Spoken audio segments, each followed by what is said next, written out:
Right, they should have the choice, just like they have the choice to drink alcohol and smoke cigarettes. By the way, which is way worse. He might have even been on the show. Like a good friend is Professor David Nutt. Do you know the name? Where's he from?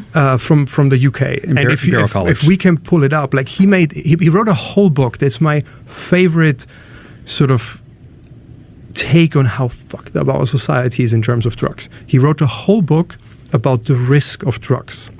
Because the interesting thing is, we all throwing around the word risk without definition. When I sit at dinner and talk with people about modafinil, for example, or psychedelics, then they're zipping a glass of wine, look at me and like, oh, this is very risky.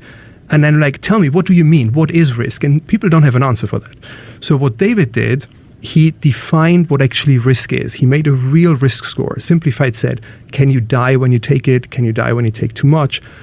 Can you become disabled? Can you have long-term damages? Can you become addicted? All of that. So he, for the very first time, defined a proper, by the way, never tested, undisputed risk score for substances you can take.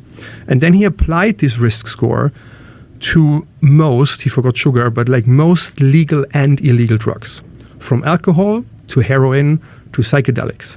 So the outcome is that in a comprehensive risk assessment, the most riskful drug of all, the number one is alcohol, full stop. And by the way, it was never sort of disputed. The number two is heroin. Wow. And then comes everything else. That's per user, so they just...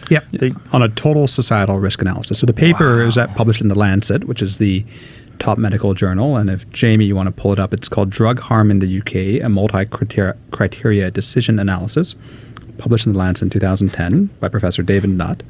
And it has this amazing chart, which I'm looking at on... By the way, I like your little logo. It's pretty dope. Oh, thank you. And yes, on the one side, on the most extreme, with the highest individual and social risk is alcohol and heroin, and on the other side, psychedelics.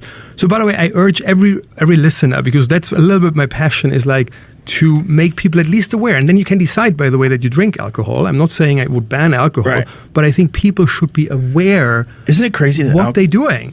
Totally. So it's all about education and awareness. Look at the drop between alcohol and heroin. Yeah. Heroin's way less bad for you than alcohol. So, by the way, but I want to be careful, because that actually what got him in political trouble, because one magazine wrote, which is, by the way, the wrong takeaway, said, oh, the drug advisor of the UK government said, heroin, take heroin on alcohol, whatever. Heroin is the second worst. So mushrooms?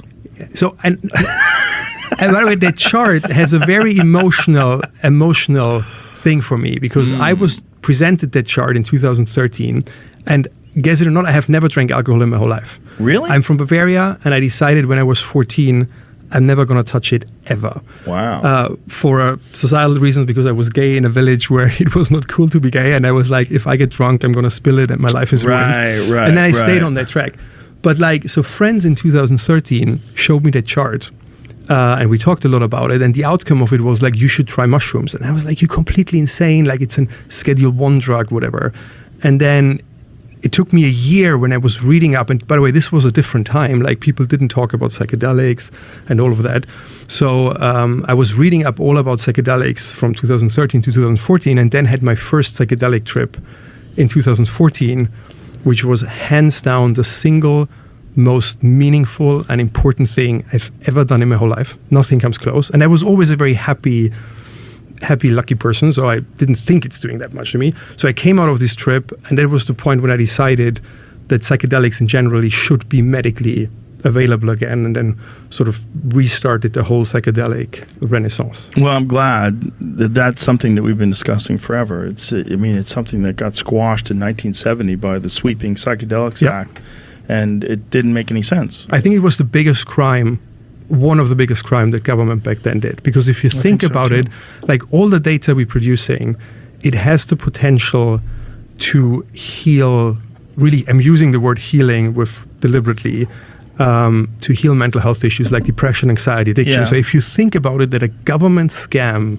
in 1970, which was a pure political scam to discredit the hippie community because they were going against the Vietnam War, that took away one of the most potent groups of drugs, medical drugs, for mental health issues. And then you look at our time, how prevalent mental health issues are. They are actually, as a whole, you could say, the number one problem we have, from opioid addiction to depression to youth suicidality.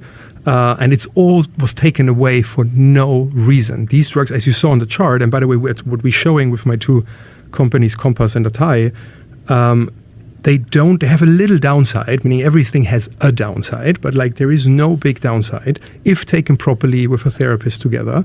But the data we're producing shows an enormous upside, again, to cure and alleviate mental health issues. And I think one of the best paths that MAPS has put forth is helping soldiers with PTSD, and that's been a great way to get through the door, because the veteran community has been dealing with it for a long time, and I think it's shifted the perspective from a lot of these people that are more conservative, that would normally think of drugs as being for losers and bad for society, and they have a different perspective on it now. Like you're calling it drugs.